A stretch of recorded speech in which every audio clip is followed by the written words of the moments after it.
আসসালামু আলাইকুম। আপনারা শুনছেন সংবাদ শিরোনাম। নির্বাচনে টাকা দিয়েছে ইসলামী ব্যাংক, প্রমাণ করতে পারলে আমি মেডেল দেব, স্বরাষ্ট্রমন্ত্রীর উদ্দেশ্যে বলেন জামাতে আমির।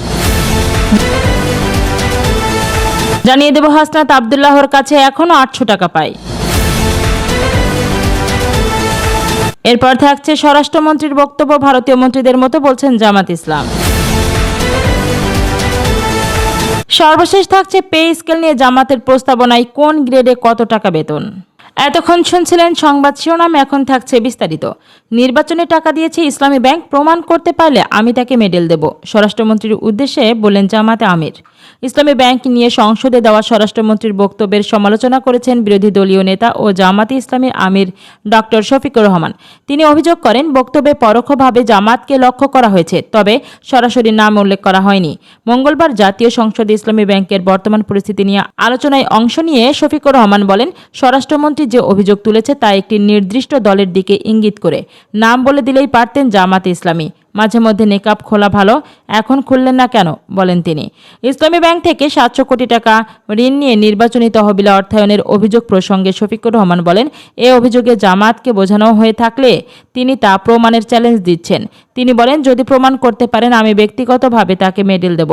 দলীয় তহবিলে 1 টাকাও এভাবে এলে তদন্ত করে ব্যবস্থা নেওয়ার আহ্বান জানান তিনি। রুরাল ডেভেলপমেন্ট স্কিম প্রসঙ্গে স্বরাষ্ট্রমন্ত্রীর বক্তব্য প্রত্যাখ্যান করেন জামাতে আমির। তার দাবি, আরডিএস কোনো রাজনৈতিক দল বা ধর্মভিত্তিক প্রকল্প নয়। 11,000 কোটি টাকার অর্থায়নের যে তথ্য দেওয়া হয়েছে তা কারা নিয়েছে সে বিষয়ে স্পষ্ট ব্যাখ্যা চাওয়া উচিত বলে মন্তব্য করেন তিনি। শেয়ার হোল্ডারদের প্রসঙ্গ তুলে শফিকুর রহমান বলেন, কিভাবে কারা শেয়ার হোল্ডার হয়েছেন তা পরে নয়, আগে প্রকাশ করা উচিত। এস আলমের নাম উল্লেখ না করে তিনি দাবি করেন, একজন ব্যক্তি নিজের নামে 82,000 কোটি টাকা নিয়েছেন এবং 82% শেয়ারের নিয়ন্ত্রণ নিয়েছেন, যার বাজার মূল্য ছিল প্রায় 12,000 কোটি টাকা। তার অভিযোগ, বিশেষ একটি সংস্থার চাপের মাধ্যমে শেয়ার হস্তান্তর করা হয়েছে। ইসলামী ব্যাংকে কোনো একটি দলের নয়। উল্লেখ করে শফিকুর রহমান বলেন, বিভিন্ন রাজনৈতিক মতের মানুষ ও ভিন্ন ধর্মাবলম্বীরাও এই ব্যাংকের গ্রাহক। তিনি সতর্ক করে বলেন, ব্যাংকটি আরও ক্ষতিগ্রস্ত হলে দেশের অর্থনীতিতে গুরুতর প্রভাব পড়তে পারে। জোরপূর্বক হস্তান্তর করা আগে মালিকদের কাছে ফিরিয়ে দেওয়ার আহ্বান জানান এবং এরপর নিয়ম অনুযায়ী বোর্ড গঠন ও পরিচালনা করা হলে তাতে তাদের সমর্থন থাকবে। কয়েকটি ব্যাংকের আমানতকারীরা অর্থ ফেরত পেতে ভোগান্তিতে আছেন উল্লেখ করে তিনি বলেন, দেশের বৃহৎ কোনো ব্যাংক একই পরিস্থিতি তৈরি হলে তার পরিণতি গুরুতর হবে। শফিকুর রহমান আরও অভিযোগ করেন, সাবেক প্রধানমন্ত্রী শেখ হাসিনার আমলে এস আলমকে ব্যবহার করে ব্যাংকটি ক্ষতিগ্রস্ত হয়েছে এবং বর্তমানে তাকে ফের সক্রিয় করার চেষ্টা চলছে। ইসলামী ব্যাংকের নবনিযুক্ত চেয়ারম্যানের বিরুদ্ধেও তিনি অভিযোগ তুলে বলেন, দায়িত্বে থাকাকালে সংশ্লিষ্ট অনিয়মে তার ভূমিকা ছিল। জানাবো, হাসনাত আব্দুল্লাহর কাছে এখনও 800 টাকা পায়। সামাজিক যোগাযোগ মাধ্যমে ছড়িয়ে পড়া একটি ভিডিওটিতে এক ব্যক্তি দাবি করেছেন, জাতীয় নাগরিক পার্টি এনসিপির নেতা হাসনাত আব্দুল্লাহর কাছে তার 800 টাকা পাওনা রয়েছে।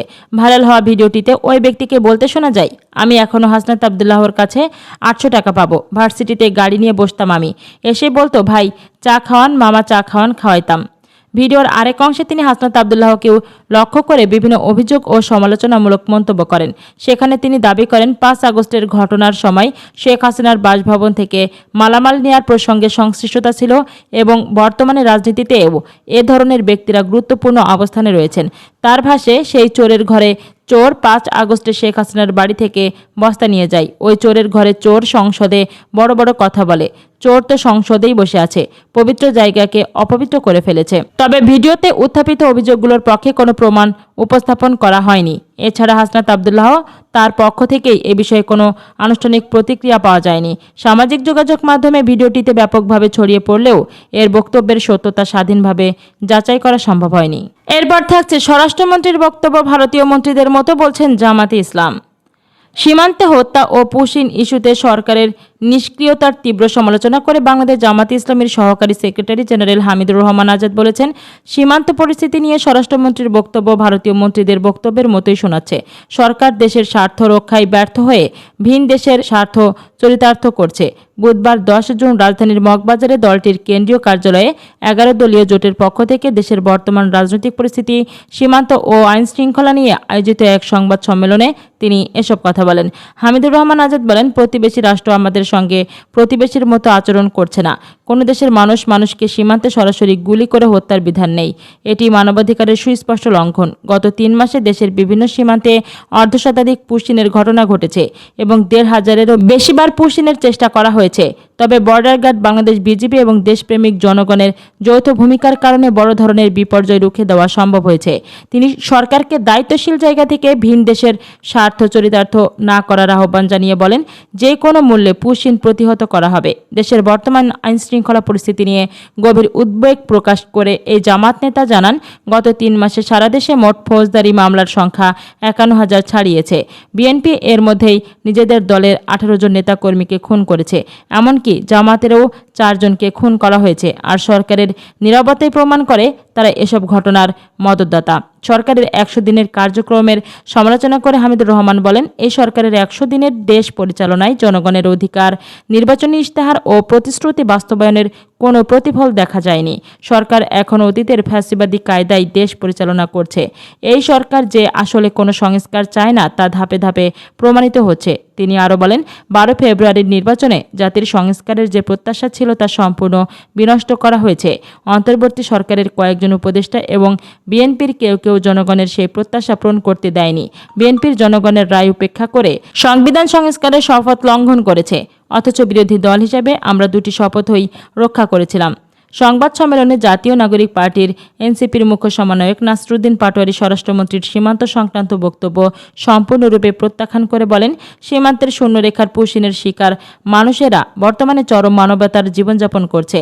সেখানে সরকারের ভূমিকা একেবারেই অপ্রতুল। পররাষ্ট্রমন্ত্রীর সমালোচনা করে তিনি বলেন, পররাষ্ট্রমন্ত্রীকে এই নতজানু ভূমিকা থেকে সরে এসে দেশের স্বার্থে দায়িত্বশীল ভূমিকা রাখার অনুরোধ জানাচ্ছি। একই সঙ্গে তিনি ডক্টর জাহিদের বক্তব্যও প্রত্যাখ্যান করেন। পুশিন মোকাবেলায় সরকারকে বর্ডার গার্ড বাংলাদেশকে আরও শক্তিশালী করার তাগিদ দেন এনসিপির এই নেতা। বিদ্যুৎ ও জ্বালানি মূল্য বৃদ্ধির তীব্র সমালোচনা করে তিনি বলেন, সরকারের একের পর এক গণবিরোধী সিদ্ধান্তে জনগণের নাভিশ্বাস উঠেছে। এই পরিস্থিতি ও সীমান্ত আগ্রাসনের প্রতিবাদে 11 দলীয় জোটের পক্ষ থেকে নতুন কর্মসূচির ঘোষণা দেন তিনি। ঘোষিত কর্মসূচি অনুযায়ী আগামী 12 জুন দেশের সীমান্তবর্তী জেলাগুলোতে প্রতিবাদ সভা করবে 11 দলীয় জোট। এরপর 15 জুন একযোগে চট্টগ্রাম সমাবেশ এবং রাজধানীর ঢাকায় বিক্ষোভ মিছিল ও সমাবেশ করবে এই জোট।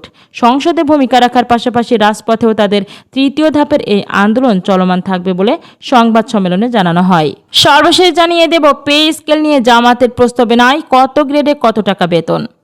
2026-27 অর্থ বছরের জাতীয় বাজেট পেশের আগেই বাংলাদেশের রাজনৈতিক অঙ্গনে আলোচনার কেন্দ্রবিন্দুতে রয়েছে নতুন বেতন কাঠামো বা নবম পে স্কেল। একদিকে সংসদের বিরোধী দল জামাত ইসলামী 8,39,505 কোটি টাকা ছায়া বাজেট পেশ করেছে। অন্যদিকে সরকারও সরকারি চাকরিজীবীদের জন্য নতুন পে স্কেল বাস্তবায়নের প্রাথমিক প্রস্তুতি সম্পন্ন করেছে। মঙ্গলবার 9 জুন রাজধানীর মগবাজারে আয়োজিত সংবাদ সম্মেলনে জামাত ইসলামী তাদের প্রস্তাবিত ছায়া বাজেটের রূপরেখা তুলে ধরে।